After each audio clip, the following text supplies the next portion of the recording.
Bonjour et bienvenue dans la météo du Bitcoin, j'espère que vous allez bien aujourd'hui. Voilà, ça pousse, mais vers le bas. Et ça pique au niveau du cul pour certains, tandis que il semblerait que ce soit trop tard pour vendre, hein. C'est un petit peu ce que je vois à gauche à droite, trop tard pour vendre, ok. Euh, Malheureusement, c'est pas le genre d'attitude qu'on veut voir sur le marché. On veut voir ni acheteurs de dip et ni des gens qui espèrent. Hein, malheureusement, c'est... Alors, c'est sûr qu'il y a la peur, il y a tout ce que vous voulez. On commence vraiment à avoir le shift mental qu'on peut rechercher à l'approche d'un bottom, euh, même long terme. Mais ça ne veut pas dire que c'est le niveau où ça va se faire et ça ne veut pas dire que ça va arriver aujourd'hui. Parce que même si on rentre dans un bottom long terme, qui vous dit que ça ne va pas ranger pendant 3 mois et vous maintenir la tête sous l'eau et dans le désespoir le plus total? On n'en sait rien. Pour l'instant, la tendance est clairement baissière. Au niveau d'Ishimoku, on va arriver sur des zones de support et on va surtout arriver au niveau d'un signal qui deviendra clair que la tendance est baissière weekly. Oh mon dieu. Bon, personnellement, j'en ai rien à foutre. Mais c'est juste pour vous dire quel serait l'élément déclencheur qui pourrait faire mal psychologiquement. C'est le niveau en dessous.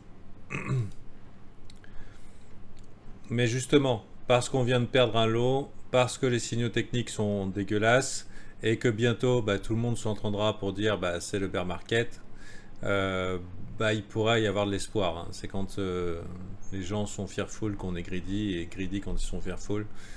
Donc pour l'instant, je vois pas d'urgence de se poser dedans, parce que macroéconomiquement, on n'a que de la merde devant nous.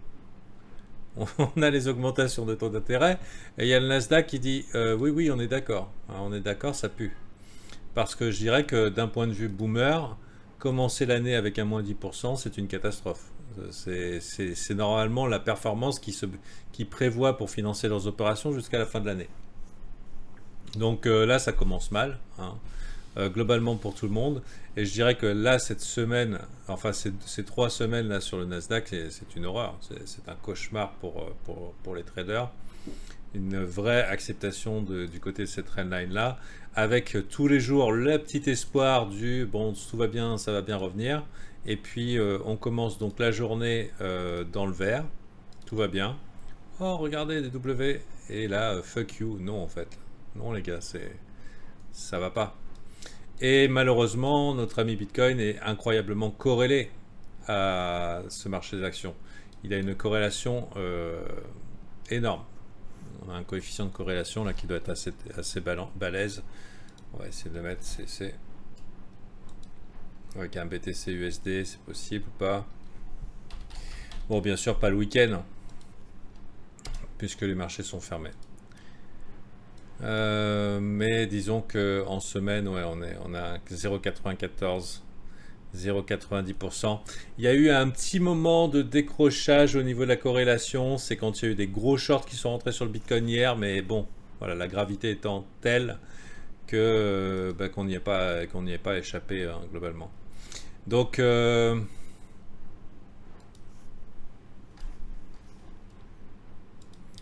quand on a ça, malheureusement, on est très très dépendant. Voilà, vous voyez, graphique. Hop, hop, hop, hop, hop.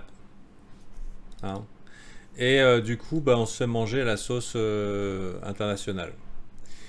Et du coup, ça serait logique de se dire que le Bitcoin n'est pas loin de son bottom, d'un point de vue sentiment, parce que nous, on est dans un vrai marché libre. Hein, qui n'est pas qui n'est pas racheté par la Fed.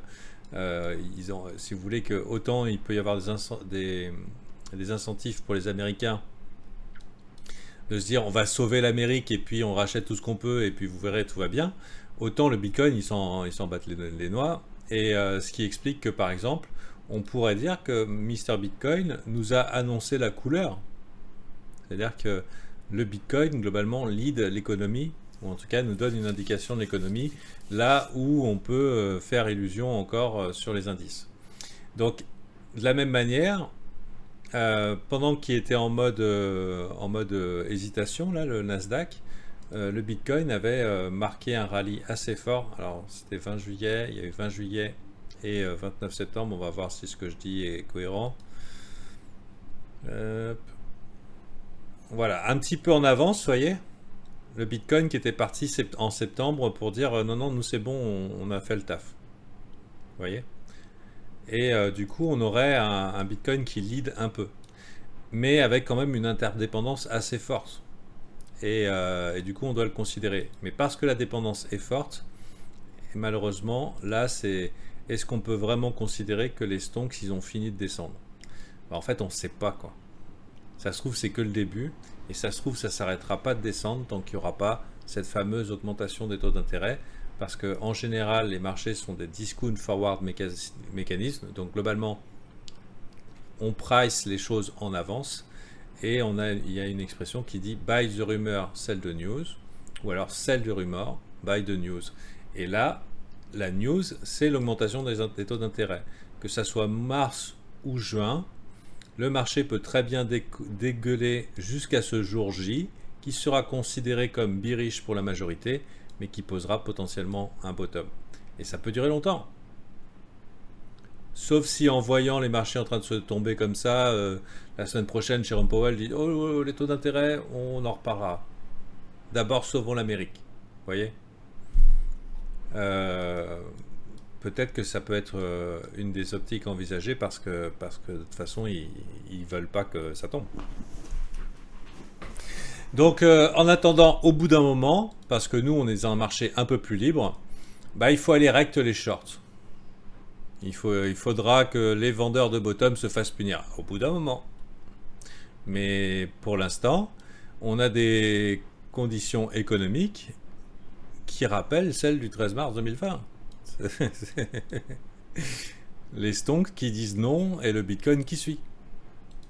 Donc, et qui sait où ça va s'arrêter? Donc pour l'instant, c'est... moi, je suis plutôt content. Finalement, on les a eus, ces 39 000. Le point qui fait mal, on l'a eu. Le point qui a dû probablement éliminer allez, 50% des crypto Twitter. On les verra plus, ceux-là. Et puis maintenant, bah, voyons comment se forme le bottom. Voyons comment se forme le bottom. Et est-ce qu'on a quelque chose de plus dégueulasse qui arrive à cause des actions? Est-ce qu'on rentre dans un vrai trend baissier? Là, j'ai vu hier en disant que des gens qui disaient Grayscale, le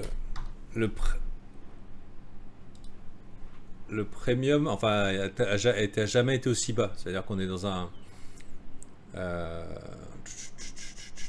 BTC, il y a moins 26% de premium rate. Ça veut dire que les mecs qui vendent,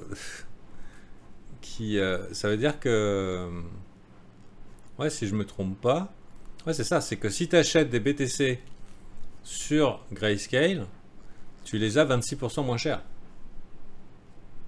Là où pendant la montée de 2020, les mecs payaient 15% à 20% plus cher. Donc ça, c'est un premium négatif. Ça veut dire, en gros, ils te les font en solde. Mais ce qui s'est passé en 2020, c'est que les mecs shortaient le premium sur BTC, GBTC. J'espère que je ne dis pas de conneries. Ça se trouve, je vais m'en mêler les pinceaux, mais bon, à un moment, peut-être qu'il y aura une logique. Et ils longuaient le Bitcoin en spot. Et du coup, ils avaient un play qu'on appelle delta neutral, c'est-à-dire zéro risque, parce que d'un côté, ils ont un Bitcoin, de l'autre côté, ils ont un Bitcoin, et ils se mettent dans la poche la différence, le premium. Et c'est ce que ça s'appelle un play delta neutral et qui permet de faire plein de blé. Et il y a beaucoup d'entreprises qui font ça. C'est-à-dire qui profitent d'un premium ou qui profitent d'un premium négatif, je ne sais pas comment on dit, pour faire la chose. Et du coup, l'année dernière, ça a généré quelque chose qu'on a appelé le fameux up only.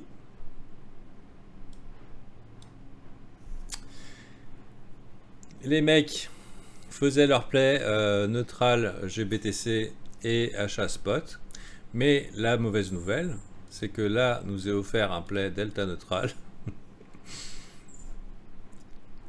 où les mecs peuvent long GBTC et down only le Bitcoin jusqu'à l'annulation de ce premium négatif. Que je sais pas c'est quoi l'inverse d'un premium. Un handicap, non? Inverse premium peut-être. Donc on a peut-être un play là qui est en mode down only. Reverse premium. Donc voilà les copains, c'est pour vous dire que c'est pas parce que ça descend que ça doit forcément remonter. Parce que si c'est rentable que ça aille vers le bas, ça ira vers le bas. De plus, c'est une année dégueulasse. De plus, on sait qu'on est bourré de dumb money.